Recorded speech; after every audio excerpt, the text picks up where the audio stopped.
Hello and welcome back to Women's Football Talk, the YouTube channel that brings you all the latest news and stories from around the world of women's football. Now, before we get into today's video, make sure you hit that subscribe button and turn on post notifications so you never miss a video of ours.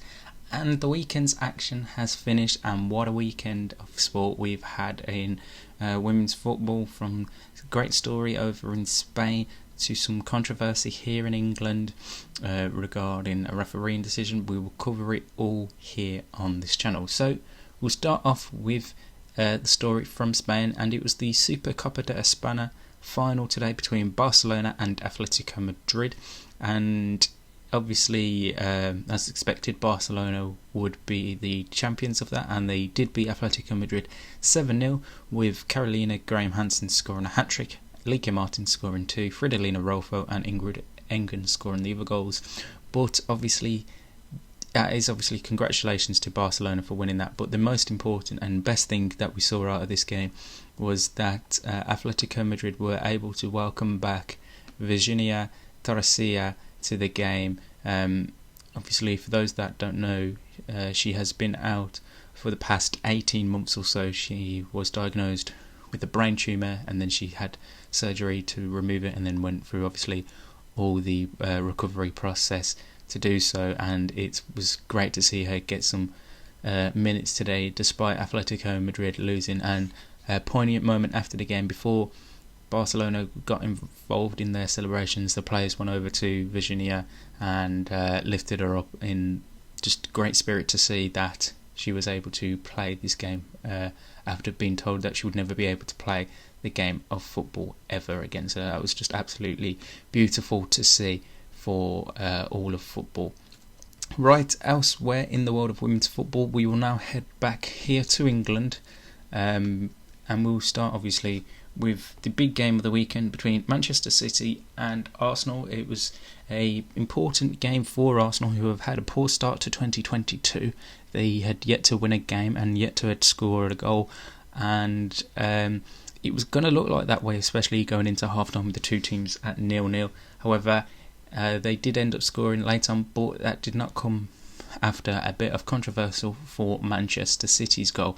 So the ball was played out at the back. I'm not too. I can't remember who it was by. It may have been Steph Horton, and she tries to find Caroline Weir in the middle of the pitch. The ball then hits the referee, and the ball then deflects all the way out to Demi Stokes, and then a counter-attack ensues, and then Manchester City score through Kadia Shaw.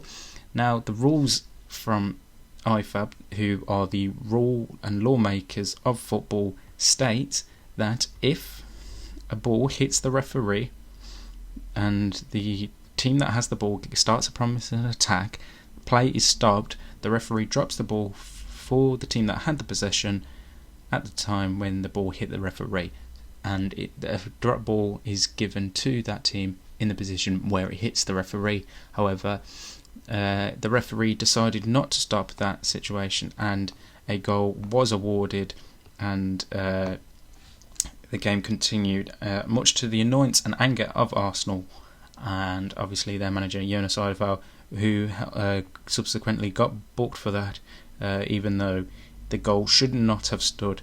It will be very interesting to see what happens going forth with decisions like this. Obviously, in the WSL there isn't the funding like in the men's game, where they can have goal line technology or VAR for these type of decisions, but the referees should still be getting these kind of decisions right. So it's very annoying to see that this still happen in the women's game.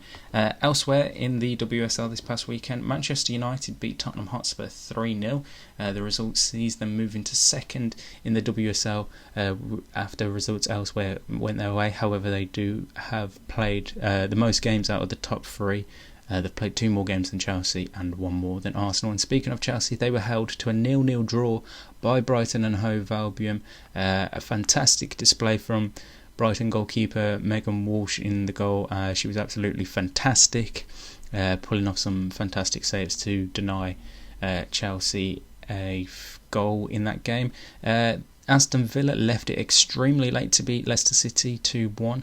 They did so through an Alicia Lehmann stoppage time winner, and it was a very, very much needed win for Aston Villa to move themselves away from the relegation zone of Leicester City and Birmingham City, who are in that relegation fight. Speaking of Birmingham City, they lost 3-2 to Reading in an absolute crazy comeback.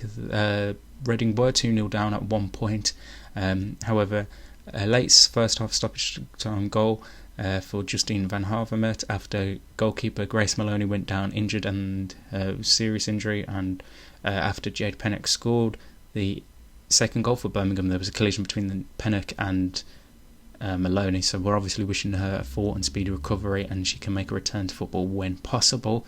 But Reading managed to complete a second half comeback to win the game 3-2, and West Ham beat Everton 3-0, quite comfortable in terms of the scoreline. However, the game really didn't reflect that, as it was a much closer game than that on paper. So a very entertaining weekend in the WSL.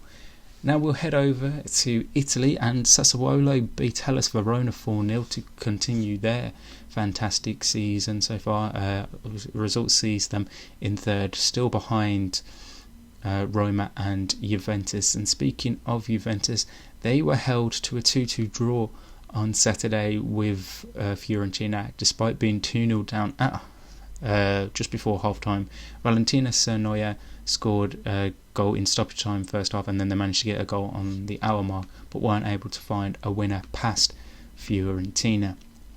Elsewhere in Serie A this past weekend, we saw AC Milan beat Sampdoria 4-0, Inter Milan beat Lazio 3-1, Roma beat Napoli 1-0, Pomigliano beat Empoli 2-1. So Juventus still, like I said, remain top of Serie A. They're over in France this past weekend, and it was a joyous weekend for PSG as they beat Saint-Etienne 5-0 with Marie-Antoinette Katoto scoring a hat-trick there for the Parisian side.